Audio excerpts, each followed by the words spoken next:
Hello guys, welcome to maths with Pawan Verma. This is पवन वर्मा। आज day 3, daily task का day 3, right. I hope कि आप ये task daily कर रहे होंगे। नहीं कर रहे हैं तो आप छोटे छोटे चीज़ें मिस कर रहे हैं। तो मैं ये एक्सपेक्ट करता हूँ कि आप करें। जिन्होंने भी पूरी सिलेबस पढ़े हैं तो उनके लिए ये ज़्यादा टफ टास्क है नहीं। 5 क्वेश्चन रहता है, 5 क्वेश्चन से रिवीजन हो जाएगा। अगर आप बैंकिंग की तैयारी कर रहे हैं तो बैंकिंग के एक्सपर्ट से ये बहुत इंपॉर्टेंट है।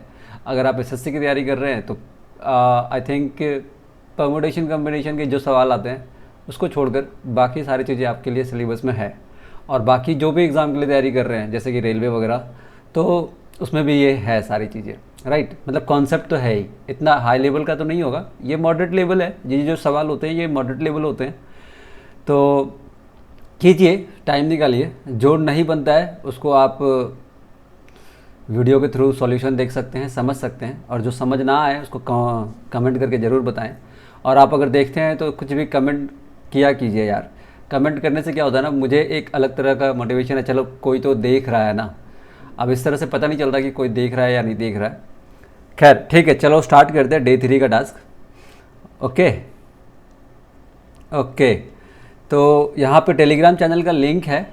आप टेलीग्राम चैनल को ज़रूर ज्वाइन कीजिए, क्योंकि वहाँ पे आपको डेली टास्क का जो फाइल है, जो इमेज फाइल है डेली टास्क का, वहाँ मिल जाया करेगा। ये पॉसिबल नहीं है कि हर एक को इंडिविजुअली, या फिर जो भी करते हैं, कुछ लोग हैं जो करते ही है तो उनको इंडिविजुअली भेजा जाए। तो टेलीग्राम चैनल को ज्वाइन कीजिए, या तो फिर आप व्हाट्सएप चैनल को ज्वाइन कर सकते हैं। वहाँ पे भी आपको इसकी फ़ाइल की लिंक मिल जाया करेगी। तो दोनों की लिंक जो है वो डिस्क्रिप्शन में गिवन है। डिस्क्रिप्शन में जाकर आप चेकआउट कर सकते हैं। और चलिए स्टार्ट करते हैं। क्वेश्चन नंबर 1 से स्टार्ट करते हैं। 5 सवाल है, 5 सवाल को जल्दी जल्दी देखते हैं कितना जल्दी सॉल्व किया जा सकता है। ओके, क्वेश्चन नंबर 1 हमारे सामने है। क्या कह रहा है? Shukla ji spend 50% of his monthly income on house hold items and out of the remaining he spend 50% on transport, 25% on entertainment and 10% on sports. Okay, Shukla ji क्या करते हैं कि 50% पहले अपनी सैलरी का हाउस होल्ड आइटम्स खरीदने में खर्च कर देते हैं। तो मैं कह रहा शुक्ला जी की सैलरी कितनी होगी? तो शुक्ला जी की सैलरी होगी 100%, राइट। अब 100% में 50% तो पहले वो हाउस होल्ड में खर्च कर दिया, तो बचेगा कितना? बचेगा remaining will be 50%। And out of this 50%, what question is saying is कि इस 50% में, रिमेनिंग में, उसका 50% ही स्पेंड ऑन ट्रांसपोर्टेशन।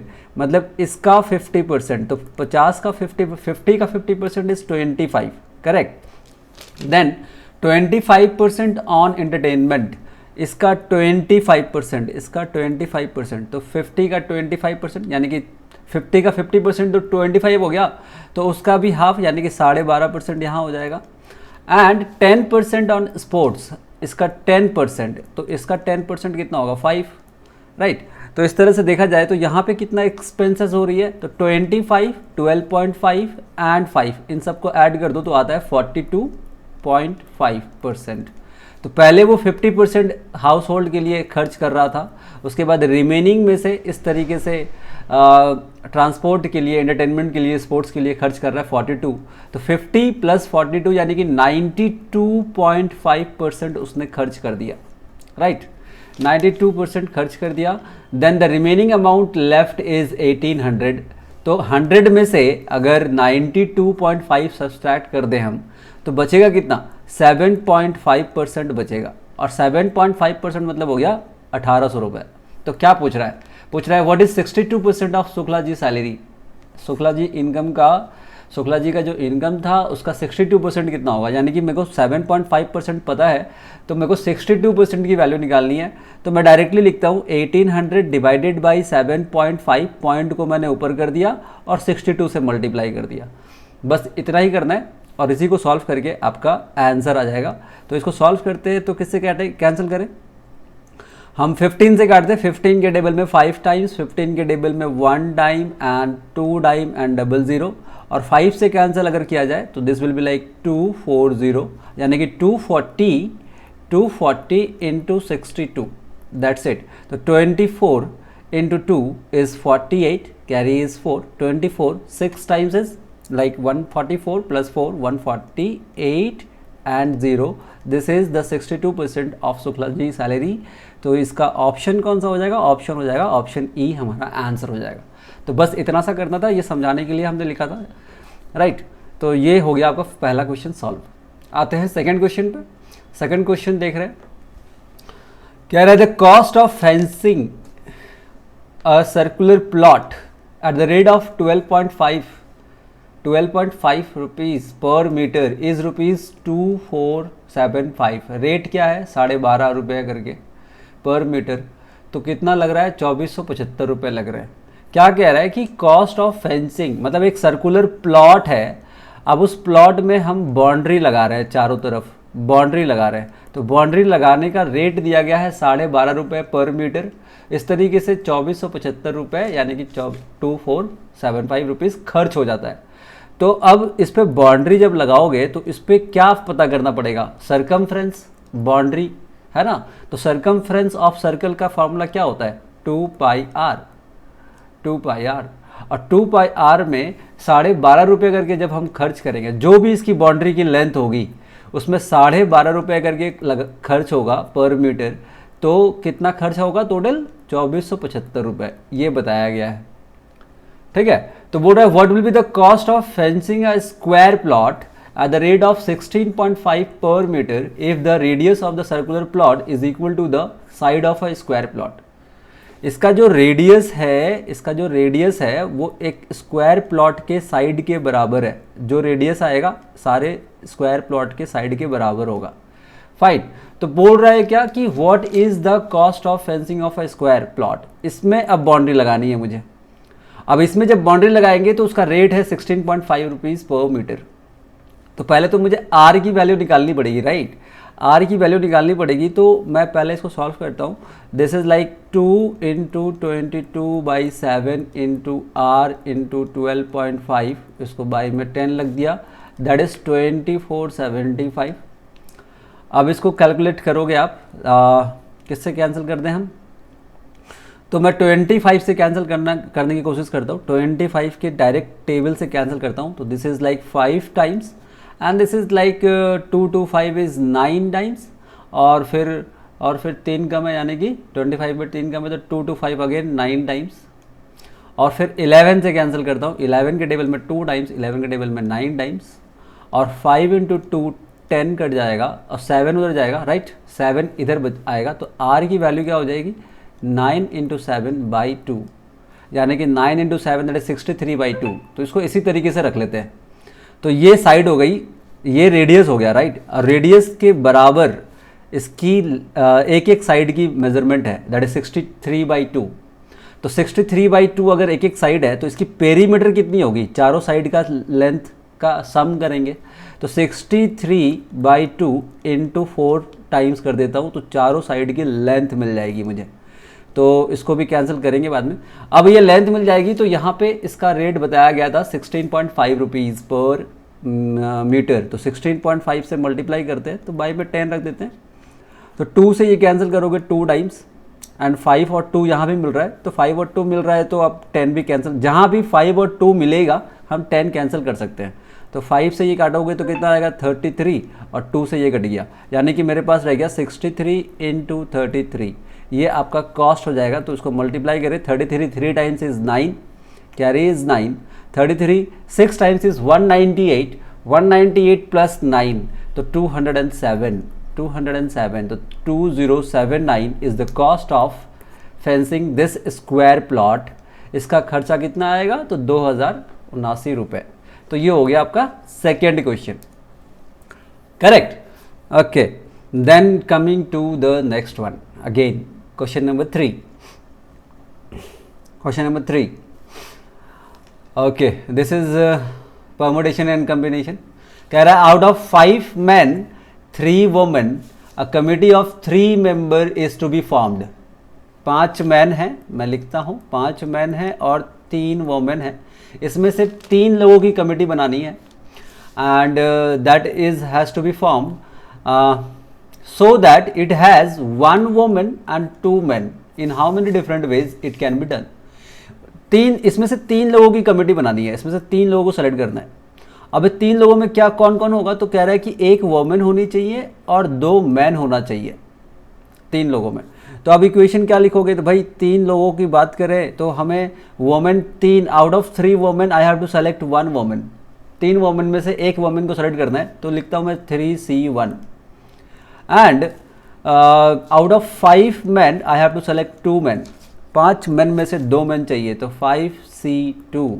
तो ये कैलकुलेशन कर दीजिए, 3C1 की वैल्यू 3, 5C2 की वैल्यू हो जाएगा 5 × 4/2, that is 2, 10 and 30 will be your answer. मतलब 30 डिफरेंट तरीके से हम कमेटी को बना सकते हैं। तो हमारा आंसर हो जाएगा ऑप्शन बी, करेक्ट। सिंपल सा सवाल था। ऐसा सवाल आपको प्रीलिम्स में तो देखने को मिलते ही हैं बैंकिंग के एग्ज़ाम में। हाँ, तो अभी जैसे एसबीआई का क्लर्क का पेपर आया हुआ है, एसबीआई के क्लर्क के पेपर में आपको ऐसे सवाल, जो भी सवाल देख रहे हो ना, डेली प्रैक्टिस टास्क जो आप कर रहे हैं ना, उसमें एसबीआई के क्लर्क के पेपर में तो ऐसे ऐसे सवाल आपको देखने को मिलेंगे ही मिलेंगे। ठीक है, तो coming to the next one, question number 4, in how many different ways the leader of this word. अब ये भी परमुटेशन कॉम्बिनेशन का ही सवाल है। कह रहा है कि कितने सारे तरीके से सर्विस जो एक शब्द है उसके अक्षरों को कितने अलग अलग तरीक़ों से आप सजा सकते हैं या फिर व्यवस्थित किया जा सकता है ताकि स्वर एक साथ आ सके, सारे के सारे जो लेटर्स हैं वो आ सके। स्वर मतलब क्या कह रहा है, मैं इंग्लिश में पढ़ता हूँ, कह रहा है कि वॉवेल्स एक साथ आ सके, है ना, क्या, ताकि स्वर एक साथ आ सके। स्वर मतलब वॉवेल्स, राइट। तो कह रहा है कि in how many different ways the letter of the word services, इसको कितने सारे तरीके से सजा सकते हो ताकि जो वॉवेल्स है, वॉवेल्स हमेशा साथ में आ जाए, वॉवेल साथ में आ जाए। तो इसमें अगर मैं देखूं कि भाई वॉवेल कितने कौन कौन से हैं, वॉवेल कौन कौन से हैं, तो वॉवेल को अगर देखा जाए तो यहाँ पे आपको वॉवेल दिख रहा है एक ई, उसके बाद आई, उसके बाद ई, है ना। मैं यहाँ पे लिखता हूँ, मैं देख रहा हूँ वॉवेल कौन कौन से है, तो ई, आई एंड ई। और बाकी क्या क्या रह गया, बाकी क्या क्या रह गया, बाकी रह गया S, R, V, then C, S, ये बाकी रह गया। तो कह रहा है कि वॉवेल हमेशा साथ में आना चाहिए, वॉवेल हमेशा साथ में आना चाहिए। तो वॉवेल हमेशा अगर साथ में आना चाहिए तो इसको एक ग्रुप बना दीजिए आप। वॉवेल अगर हमेशा साथ में आना चाहिए तो इसको एक ग्रुप बना दीजिए। अब इसको ग्रुप बनाने के बाद इसको एज 1 काउंट करेंगे। ये हो गया 1, ये 2, 3, 4, 5, 6। तो इसको हम सजा सकते हैं 6 फैक्टोरियल से। अब इस 6 जो हमने 6 जो प्लेसेस लिया, दैट इज वॉवेल को 1 लिया, ये बाकी 1, 2, 3, 4, 5 लिया। अब इस 6 में कोई चीज़ रिपीट हो रही है क्या, कोई एक चीज़ रिपीट हो रहा है क्या, तो आप देखोगे कि यस सर रिपीट हो रहा है। एस जो है ना, एस रिपीट हो रहा है। तो एस रिपीट हो रहा है तो उसके लिए डिवाइड बाई फैक्टोरियल 2 कर दीजिए। जो जितनी बार रिपीट होता है उतनी बार से फैक्टोरियल से डिवाइड कर दीजिए। अब और क्या करना पड़ेगा, तो मैं जान रहा हूँ कि वॉवेल 3 है, तो वॉवेल 3 है, तो वॉवेल 3 है तो ये अपने हिसाब से भी सफल होगा, ये भी मतलब सफल होता रहेगा। तो इसके लिए अगर देखा जाए तो इसके लिए आप लिखेंगे 3 फैक्टोरियल। और इसमें भी कोई रिपीटेशन है क्या, तो दिख रहा है ई एंड ई रिपीटेशन है, तो डिवाइडेड बाई 2 फैक्टोरियल कर दीजिए। बस इतना करेंगे आपका आंसर आ जाएगा। तो इसको सॉल्व कर लेते हैं, राइट। तो सॉल्व कर लेते हैं। 6 फैक्टोरियल का मतलब हो गया 6 × 5 × 4 × 3 × 2 एंड 3 फैक्टोरियल का मतलब हो गया 3 × 2 और डिवाइडेड बाई 2 फैक्टोरियल है तो 2 एंड 2। 1 को नहीं लिख रहा हूँ मैं, तो इसको कैंसिल आउट करेंगे और मल्टीप्लाई करेंगे, आपका आंसर आएगा 2 से 2 कट गया, 2 से 2 कट गया। अब इसको मल्टीप्लाई कर लेते हैं, तो 3 × 3 इज़ 9 एंड 9 × 20 इज़ 180, 180 × 6, 180 × 6, तो 18 6 times is how much, 108, not 14, 108। 18 6 times is 108 and 0। तो ये हो गया आपका नंबर ऑफ वेज जिसमें हम सर्विस वर्ड को अरेंज कर सकते हैं और सारे के सारे वॉवेल्स एक साथ आएंगे, राइट। आई होप कि आपको ये समझ आया होगा कि जो ई आई ई है, ई आई ई जो है ना, ये इसको मैंने एक ग्रुप बना दिया और बाकी जितने लेटर्स हैं जैसे S, R, V, C, S, इसको अलग अलग काउंट किया। तो ये हो गया हमारा 1 2 3 4 5 6, इसलिए मैंने लिखा 6 फैक्टोरियल। और इसमें जब देख रहा हूँ तो एस और एस रिपीट हो रही थी, इसलिए 2 फैक्टोरियल लिखा। और उसके बाद जो वॉवेल थी वो कितनी थी, तो वो 3 थी, और वॉवेल में भी रिपीटेशन था ई और ई का, तो उसके लिए भी 2 फैक्टोरियल लिखा और सॉल्व कर दिया। तो ये हमारा क्वेश्चन नंबर 4 भी सॉल्व हो गया। ठीक है, coming to the next one again, question number 5। क्या कहता है, mister Dinkar invested 40,000 at the rate of 20% per annum. 40,000 रुपया खर्च करता है, मतलब इन्वेस्ट करता है, खर्च नहीं करता, इन्वेस्ट करता है 20% पर एनम के हिसाब से। The interest was compounded half yearly for the first year. First year में half yearly compounded, half yearly calculation किया गया, and in the next year it was compounded yearly. तो what will be the total interest earn at the end of 2 year. 2 सालों में कितने total interest earn होंगे ये बताना है। तो 40,000 रुपये, देखो 40,000 रुपये हैं, सिंपल ऐसे डायरेक्ट कैलकुलेशन करेंगे हम इसको। अब हमें पता है कि हाफ ईयरली की जब बात आती है ना, तो 20% पर एनम थी, तो 20% पर एनम थी, तो भाई हाफ ईयरली के हिसाब से रेट हो जाएगा डिवाइडेड बाई 2, रेट हो जाएगा डिवाइडेड बाई 2, यानी कि 10% करके लगेगा। तो पहले साल का निकालते हैं हम, पहले साल का हम निकालते हैं, तो 10% निकलेगा, पहले साल का नहीं, पहले 6 महीने का निकालते हैं। तो इसका 10% कितना आएगा, इसका 10% आ जाएगा 4,000। फिर नेक्स्ट 6 मंथ का निकालते हैं, तो नेक्स्ट 6 मंथ का फिर से 10% लगेगा, तो 4,000 यहाँ भी आएगा। और जबकि ये फर्स्ट 6 मंथ था, ये सेकेंड 6 मंथ था, तो सेकेंड 6 मंथ में क्या होगा कि पहले वाले 6 मंथ में जो इंटरेस्ट आया था उसके ऊपर भी 10% चार्ज करेंगे हम। तो इसके ऊपर 10% चार्ज करेंगे तो डायरेक्ट 400 रुपये आएगा। अब फिर कहता है कि जो सेकेंड ईयर था ना, सेकेंड ईयर में सिर्फ ईयरली लगेगी, वहाँ पे हाफ ईयरली का हाफ ईयरली सिर्फ पहले ही साल में लग रहे थे। ये पहला 6 महीना था, ये पहला 6 महीने था, ये दूसरा 6 महीने का था। अब नेक्स्ट ईयर जो है वो पूरे साल में एक ही बार लगेगा, ईयरली लगेगा, तो 20% डायरेक्ट लगेगा। तो 40,000 का 20% होता है भाई 8,000। ठीक है, ये हो गया। उसके बाद इससे पहले जो भी इंटरेस्ट आई थी, इससे पहले जो भी इंटरेस्ट आई थी, यानी कि ये सारे है ना, 4,000, 4,000 और 400, उसके ऊपर भी आपको 20% चार्ज करना पड़ेगा। यानी कि 20% चार्ज किस पे होगा, तो इन सब के ऊपर चार्ज होगा। फाइन, तो ये टोटल है कितना देखो, तो 4,000 इज 8,400, 8,400, मैं कह रहा 8,400 है। इसका 20% कितना होगा, तो कह रहे कि 10% हो जाएगा 840 रुपये, 10% होगा 840, तो 20% कितना होगा 1680, तो 1680 यहाँ पे और इंटरेस्ट आएगा। तो मुझे पूछा है कि what is the interest earn at the end of 2 year, 2 सालों में कितने इंटरेस्ट आ गए। तो इन सबको ऐड कर दीजिए, इन सबको ऐड कर दीजिए, इन सबको ऐड किया तो 4,800 ही आया, इनको ऐड किया तो 9,680 आया, इसमें जोड़ दो तो 9,000 और 8,000 कितना हो गया 17,000, 18,080 नॉट 18,080 रुपये। This is the interest earn in 1-2 year. तो मेरा ऑप्शन कौन सा हो जाएगा, ऑप्शन डी हमारा आंसर हो जाएगा। बड़ा इजी सवाल था ये। फाइन, तो इस तरीके से हमने आज के टास्क के सारे सवाल को सॉल्व किया। आई होप कि आपको समझ आई होगी, right. And I am really enjoying this session कि डेली 5 क्वेश्चन दे रहा हूँ। कुछ ऐसे लोग हैं जो बहुत सीरियसली कर रहे हैं, बहुत मज़ा आ रहा है और तुरंत कर देते हैं। कोई कह रहा था कि सर 2-3 सवाल तो बनते हैं, 1-2 सवाल नहीं बनते, तो उसके लिए मैं आपकी वीडियो को प्रीफर करता हूँ। बिल्कुल, आपका एक सवाल अगर नहीं बनता ना तो उसी सवाल के लिए वीडियो को देखो, पूरी वीडियो को देखने की ज़रूरत नहीं है। अगर आपको प्रोसेस वगैरह सब शॉर्टकट वगैरह सब कुछ क्लियर है तो ठीक है। तो आपको हर सवाल के टाइम स्टैम्प भी मिल जाते हैं, टाइम स्टैम्प भी मिल जाता है कि जिस सवाल को चाहिए उस सवाल को हम डायरेक्टली वहाँ से कर सकते हैं। तो ठीक है, thank you for giving your time.